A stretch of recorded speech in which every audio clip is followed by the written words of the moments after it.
Salut à tous. Alors promis, on va essayer de parler d'autre chose assez rapidement, mais je voulais faire une mini vidéo pour reprendre avec vous un petit peu les points importants qu'il y a à savoir entre le Covid-19 et la pédiatrie. Je pense que vous êtes assez au courant là-dessus. Il y a très peu de cas d'enfants touchés par le coronavirus. Sur des chiffres qui datent du 15 mars en France, il y avait à peu près 6300 patients diagnostiqués positifs au coronavirus et dans ces 6300, seulement 2% avaient moins de 5 ans. Parmi ces 2%, seuls 3 patients sont en réanimation. Il n'y a pas eu de décès qui ont été déclarés avant 15 ans. À l'étranger, il y a eu des décès avant 15 ans, mais seulement chez des patients qui avaient des comorbidités, des maladies sous-jacentes chroniques. Le nombre de cas confirmés en France le 24 mars à 14 h s'élève à 22 302 cas, soit plus de 3 fois le nombre de cas présents le 15 mars, ce qui démontre toute la rapidité de progression de ce virus. Il y a aussi probablement une sous-estimation due au fait que ces enfants sont beaucoup moins symptomatiques. Qui dit moins symptomatique dit moins testés, donc moins de malades. Pour l'instant, concernant les explications, on n'en a pas encore. Quelques pistes qui sont émises à droite à gauche, quelques hypothèses, mais pour l'instant, on n'a pas de réponse claire. N'oublions pas que les enfants sont des vecteurs très importants de la maladie. Petite rectification, on ne peut pas à l'heure actuelle affirmer que l'enfant est un vecteur de cette maladie.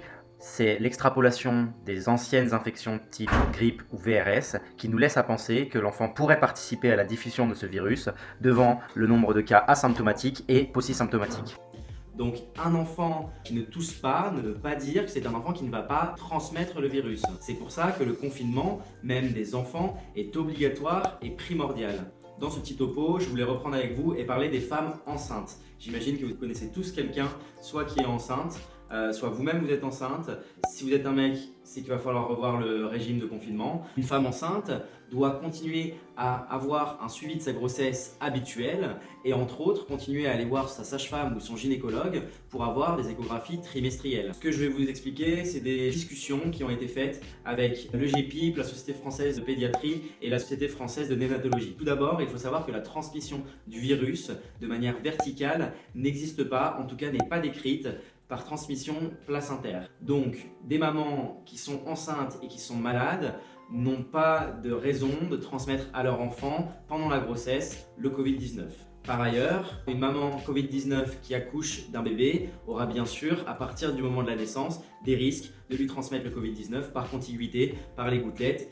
Pour illustrer ce dont je veux vous parler, je vais vous présenter deux cas bien distincts. Premièrement, on va parler des femmes enceintes qui sont atteintes du Covid-19 mais qui sont peu ou pas symptomatiques. Dans ce cas-là, une fois que l'enfant est né, il n'y a aucune indication à séparer la mère de l'enfant. On va bien sûr demander à la maman de porter un masque chirurgical. On va autoriser les visites du papa avec un masque chirurgical. On n'autorisera bien sûr aucune autre visite, pas de grands-parents, pas de frères et sœurs. On minimise au maximum le nombre de visites. La deuxième chose à savoir, c'est que l'allaitement est autorisé et même conseillé. La balance bénéfice-risque pour l'allaitement est largement en faveur de continuer à allaiter l'enfant. Le petit détail à connaître, c'est que l'enfant dans la chambre avec la maman, donc bien sûr ils ont une chambre seule, qui nécessite des protections gouttelettes et contacts pour rentrer. On va demander à la maman de placer l'enfant à plus de 2 mètres la nuit de son propre lit. Pourquoi? Parce que tout simplement, la nuit, le masque il peut bouger, qui peut se déplacer, ou même des mamans qui ne mettent pas forcément le masque la nuit. Le deuxième cas que je voulais vous présenter, c'est une maman qui est atteinte du Covid-19, qui est en unité de soins intensifs ou en réanimation. Dans ce cas-là, bien sûr, il y a une indication à séparer la mère de l'enfant pour éviter toute transmission du virus. Il est évident que la réanimation ou les soins intensifs ne sont pas en capacité d'accueillir l'enfant et de s'en occuper comme dans les services de maternité ou de néonatologie. Dans ce cas, la seule personne autorisée à aller voir l'enfant est le papa. Bien sûr, si le papa est symptomatique, on va diminuer au maximum le nombre de contacts et on va lui mettre un masque chirurgical encore une fois. On n'oublie pas, bien évidemment, toutes les règles concernant l'hygiène des mains et l'hygiène des surfaces qui entourent le bébé. Si la maman est en réanimation ou en soins intensifs et qu'elle est en capacité de tirer son lait, alors, encore une fois, il n'est pas indiqué d'arrêter l'allaitement et on peut demander à la maman de tirer son lait qu'on donnera ensuite à l'enfant. Actuellement, les séjours en maternité sont réduits au maximum et on compte sur les sages-femmes de ville pour continuer le suivi et la prise en charge de la maman et du bébé dans les jours suivant l'accouchement. Concernant le suivi de l'enfant, il est bien évidemment conseillé de faire suivre votre enfant, en particulier dans les premiers jours de vie, par un pédiatre ou une sage-femme ou la PMI de façon normale. Le Covid-19 n'empêche pas la surveillance normale de l'enfant, entre autres la surveillance de la prise de poids. Il est recommandé actuellement de continuer à faire vacciner ses enfants et d'essayer de ne pas prendre de retard. Il serait con de mourir du tétanos alors qu'on n'a pas eu le Covid.